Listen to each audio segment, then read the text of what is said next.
¿verdad? Entonces, pues voy a iniciar y vamos a analizar la primera lectura sobre estas pedagogías escolares emergentes que tenemos, bueno, que ustedes ya revisaron y de las que ya han enviado algo de, pues se han enviado todos sus trabajos, ¿verdad? Y bueno, en ese texto se inicia con una conceptualización justamente de las pedagogías emergentes y pues va dando también algunas características de estas pedagogías. Pero sobre todo creo que el análisis que vamos a hacer de ellas es cómo nosotros podríamos estar pensando en como nuestras propias pedagogías, ¿verdad? Las pedagogías que responden a esos contextos en los que ahora nos vemos, en los que ahora estamos, ¿verdad?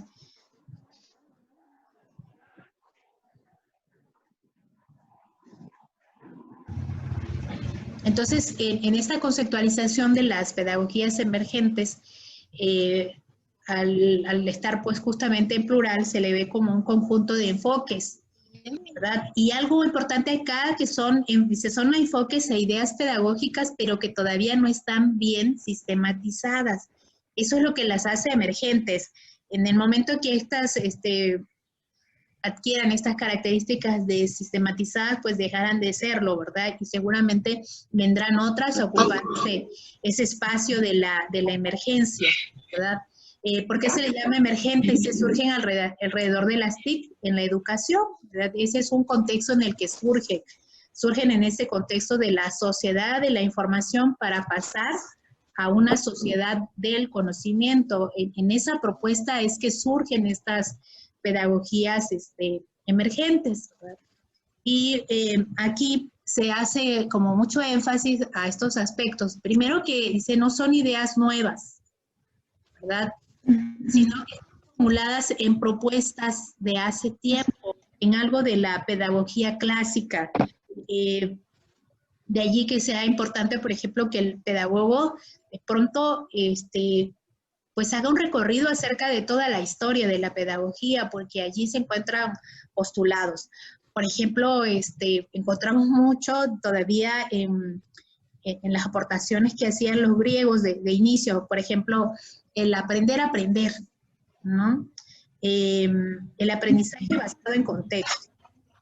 El aprendizaje basado en el contexto es el aprendizaje del que hablaba en su momento Sócrates, cuando habla de la pregunta, de que la persona se tenía que dar cuenta de que estaba en un proceso de conocer. Imagínense, es un planteamiento de los griegos, ¿verdad? Entonces, estas dicen no son propuestas, sino que más bien son propuestas que hoy en día han encontrado el escenario perfecto para poder desarrollarse, ¿verdad? Que tiene que ver con muchos aspectos, ¿no? Con los sujetos de hoy, de la identidad del sujeto de hoy. Esto es una característica, ¿no?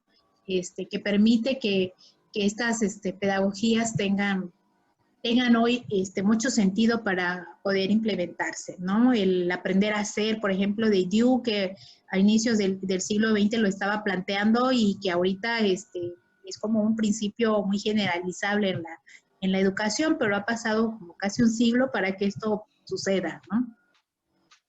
Estas teorías emergentes, como todavía no están bien sistematizadas, entonces son teorías en evolución, en un estado de llegar a ser, ¿verdad? Pues quizás también a ocupar un espacio como lo hicieron las pedagogías clásicas, ¿verdad? Pero esta evolución está más sujeta a la influencia del contexto y a cambios no predecibles. Entonces eso también la hace como muy dinámica y que seguramente será como un poco difícil verlas como clásicas, porque van como respondiendo siempre a esta condición más contextual o más histórica, ¿verdad? Se le ve como un modelo horizontal, está como en el mismo plano y en el mismo plano de los usuarios. El usuario entre el docente y el estudiante y los medios. Antes el aprendizaje o la construcción del conocimiento se veía como un triángulo, donde la parte alta del triángulo lo ocupaba el conocimiento y los nodos de abajo era el docente y el estudiante. Otra era donde el docente estaba en el nodo arriba y el conocimiento y el estudiante como en el mismo nivel. Pero aquí ya no pudiéramos hablar como de un triángulo como tal, sino que estas pedagogías es como una línea, una horizontalidad donde el conocimiento el estudiante y el profesor están en el mismo. ¿Qué quiero decir con esto? Antes, o no sé si ustedes, porque igual me gustaría que me comentaran si han tenido una experiencia así, pero antes se veía al profesor como el que poseía el conocimiento y al libro. Y además el maestro era el único que podía poseer el libro. Y entonces allí como que la relación horizontal estaba más entre el maestro y el conocimiento, que era el libro. Y el estudiante quedaba un escalón abajo, ¿verdad? Ahí ya se estableció una relación vertical, digamos.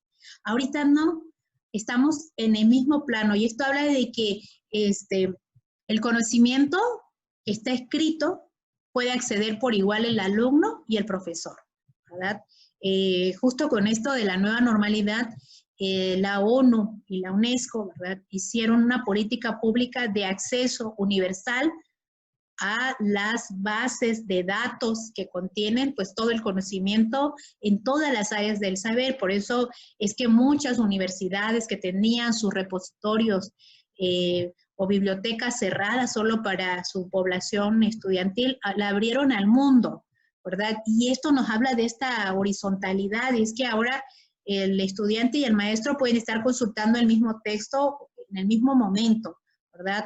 O estar, o sea, nada les dice, por eso están, no sé si a ustedes les ha pasado que en la primaria o la secundaria les decía al maestro, no quiero que avances en el libro, es que me distorsionas si tú avanzas en el libro. Ahora no sé, es que eso no puede ser en estas pedagogías emergentes. El alumno puede googlear y encontrar cientos de artículos, ¿verdad?, para conocer sobre esto, ¿no? Pongamos hoy sobre pedagogías emergentes. Y eso lo pone en una horizontalidad. El alumno puede acceder a estos conocimientos al mismo tiempo que lo hace el profesor, ¿verdad? Ya no es una cuestión exclusiva. Hubo tiempos en que esto era así. Ustedes pueden consultarlo con sus papás. Si a veces solo había un libro en la escuela y ese libro era para el profesor, ¿no? Y esto, lo que el profesor entendía, era lo que le daba a conocer al estudiante. Hoy eso no nos puede determinar. O sea, si vemos prácticas así, creo que tendríamos que cuestionarlas, ¿verdad? Tampoco tendríamos por qué someternos a esas prácticas cuando tenemos un mundo de información allí pues a la mano prácticamente. Entonces, en este modo de horizontalidad se pone como énfasis, dice, la innovación que está abierta al usuario.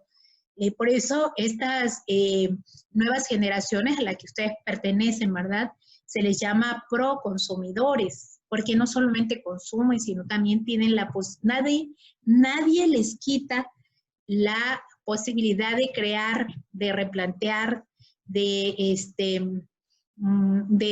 codificar algo, de deconstruir algo. Nadie les quita esa posibilidad. El asunto es que si se sienten así, entonces es una situación un poco grave, ¿no? Porque el contexto nos dice que es otra realidad, es esta horizontalidad. Y así además debe de asumirse esta relación entre docente, estudiante y conocimiento. En una relación de horizontalidad, yo no sé cómo ustedes se sientan cuando están ante un nuevo conocimiento. Si se sienten como capaces de lograrlo, entonces estamos en un modelo vertical, donde es difícil acceder a ese conocimiento.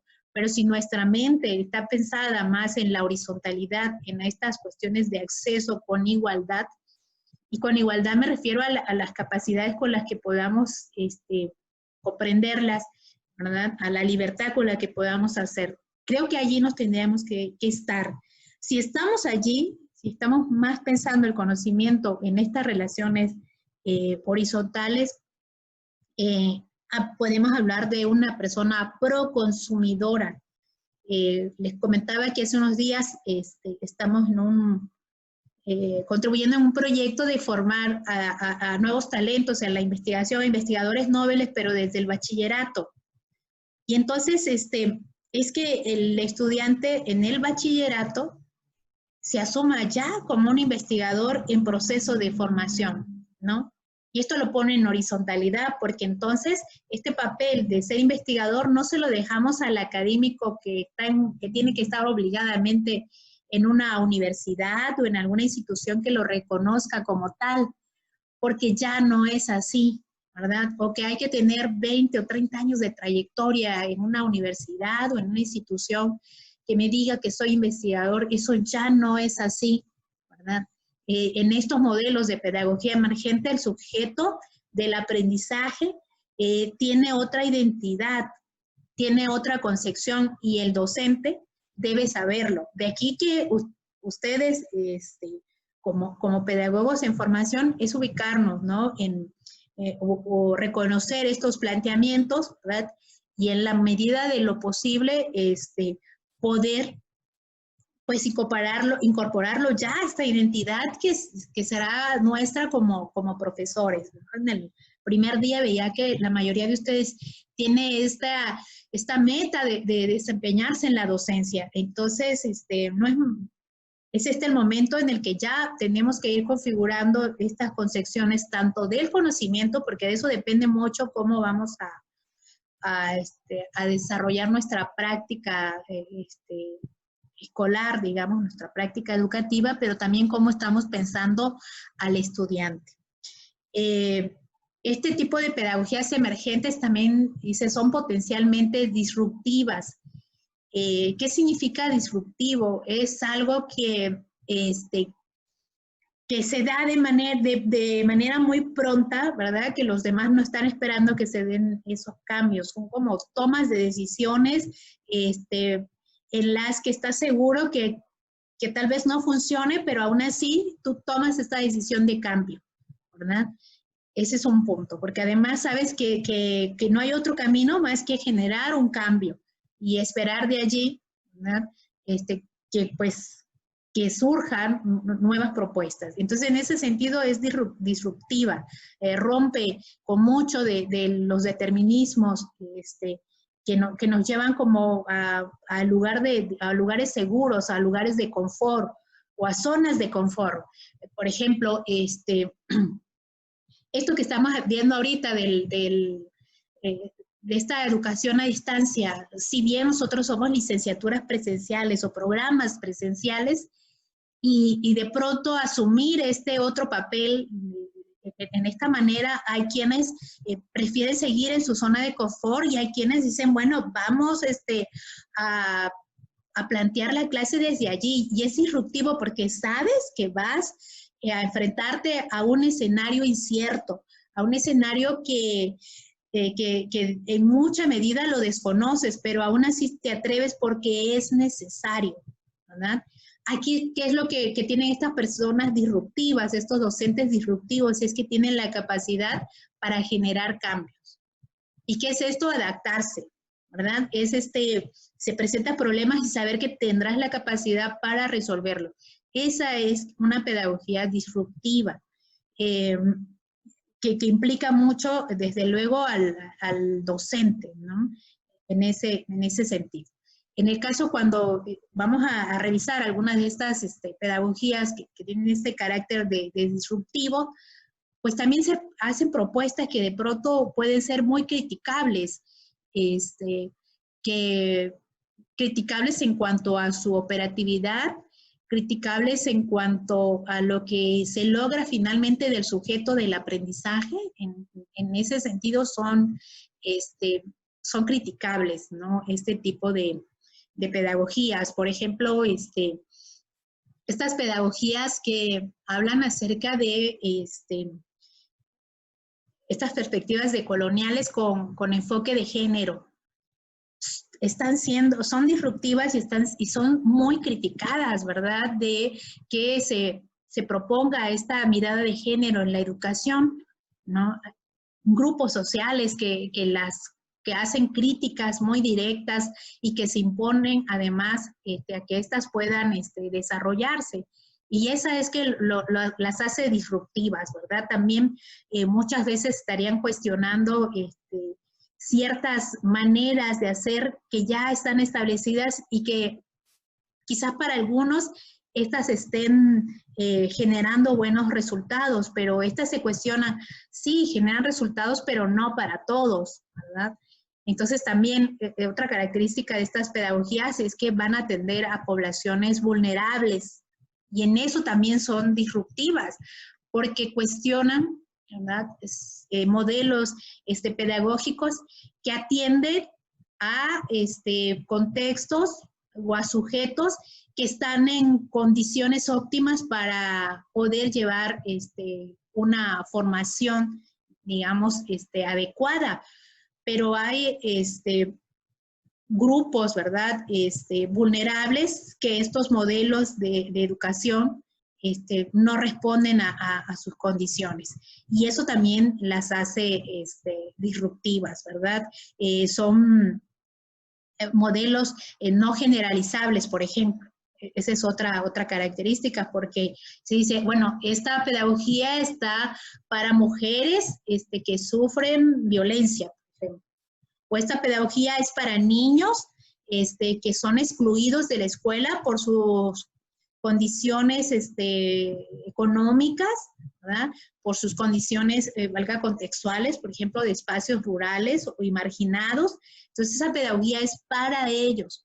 Por ejemplo, la pedagogía de Freire, aquí me gustaría que comentaran, que sé que ya la conocen en algo, pero esta pedagogía de Freire, ¿para quién es? ¿Para quién estaba realmente diseñada esta pedagogía? ¿A alguien le gustaría comentar?